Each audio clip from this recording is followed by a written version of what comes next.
in 1977, Star Wars happened, and that really influenced everything we know about entertainment culture from then until now. But man, it hit hard in 1978. Yeah. And the first topic we're going to talk about is Space Invaders, which pretty much let you play Star Wars. Yeah, that's incredible.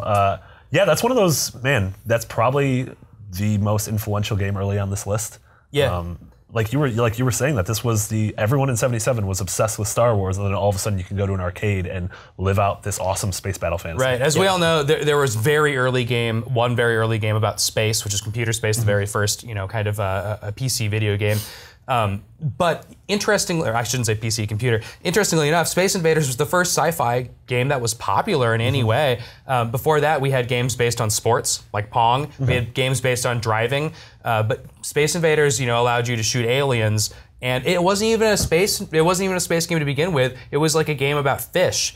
And then the creator, Taito, the company that created this game, has gone on the record talking about this a lot. But they said that it was really Star Wars that changed their mind and made it into crazy. It was a game about shooting fish? Yeah, it's Japanese, right? So that's another big topic. Fishing That doesn't make it okay. Shooting fish in a barrel. I know. But fishing culture, and as we know, fish and who the hell are very shoots popular fish in Japan. anyways? Rude people. I mean, Well, you choke on the lead? No, yeah, I guess terrible. It's hard to figure out because you're not shooting harpoons or anything. But they did change it to some kind of apocalyptic game, really, because you can destroy your own bases while you're shooting in Space Invaders. And I know how much Space Invaders you guys played. I know you have. Yeah. Played a lot. We played arcade games at conventions before. Yeah, Space Invaders is always, I always loved Space Invaders. It has a special place in my heart. And it's actually one of those games that was recreated many, many times over throughout the years and always kind of held up in some capacity.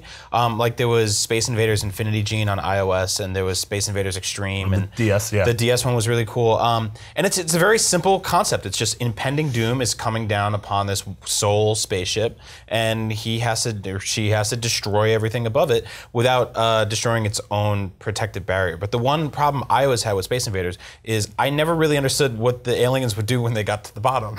Yeah. You were questioning their motive? I mean, when you're a kid and you play a game that's so simple like that, and it was a simple looking game, but it did also have a ton of personality. Like all the way each character was designed. The actual Space Invaders looked differently, and they all had different AI. And every now and then you'd have that ship that would go across really fast, so you'd have to take down. And it was like a mini game inside the actual game. But I always thought to myself, there's nothing but darkness down here. These guys get down here, are they going to colonize? You're a very existential kid.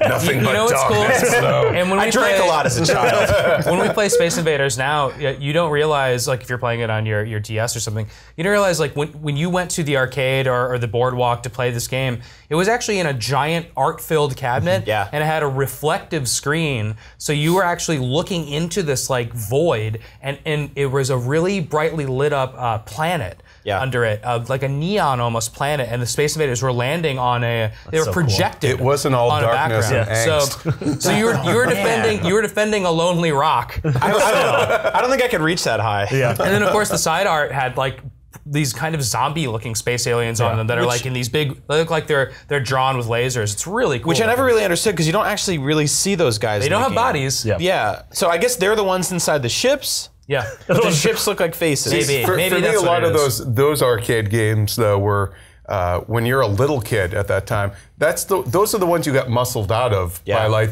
the bigger kids that look like the kids from like Fast Times at Ridgemont High. And then the cigarettes roll up their sleeves. Yeah, and you're like, I guess I can't play that. I'll go, back to the scariest thing in the world to a kid is a teenager, basically. Yeah. It's more than an adult is a teenager. They'll take your ball, or they'll just he's take a the video game. super-powered kid who can beat you at any video game. And as an adult, the scariest thing in the world is still a teenager. It's true. That's true. So up until Space Invaders came out, American-made video games were what everybody played.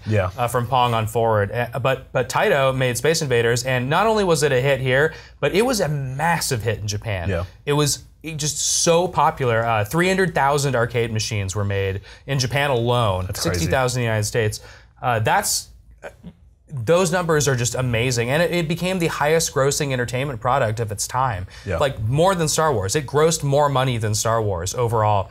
Have you guys heard the rumor about the 100 yen coin? Yeah. That's not true.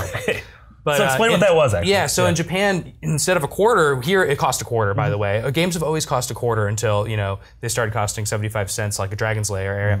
But they cost 100 yen coin, and there was like, I don't know even where the rumor started that the 100 yen coins were in short supply because they were all in Space Invaders machines. But that doesn't really make too much sense if you think about it, because if your machine fills up with quarters, you can't actually, or yen coins, you can't make any more money. So really, the operator would just take those and take them to the bank, and they'd go back into circulation right away, because they're not just hoarding coins; they're changing them into paper money. Yeah, totally. Or whatever, they're putting them in their bank account. Even though, like, Space Invaders, probably along with Pac-Man, are still like the most idiot-proof, user-friendly kind of games that anyone could play. You know?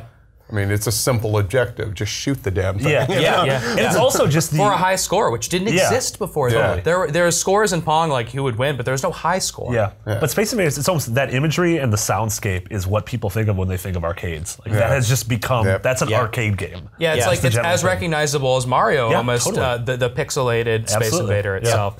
Did you guys know that that game was also black and white?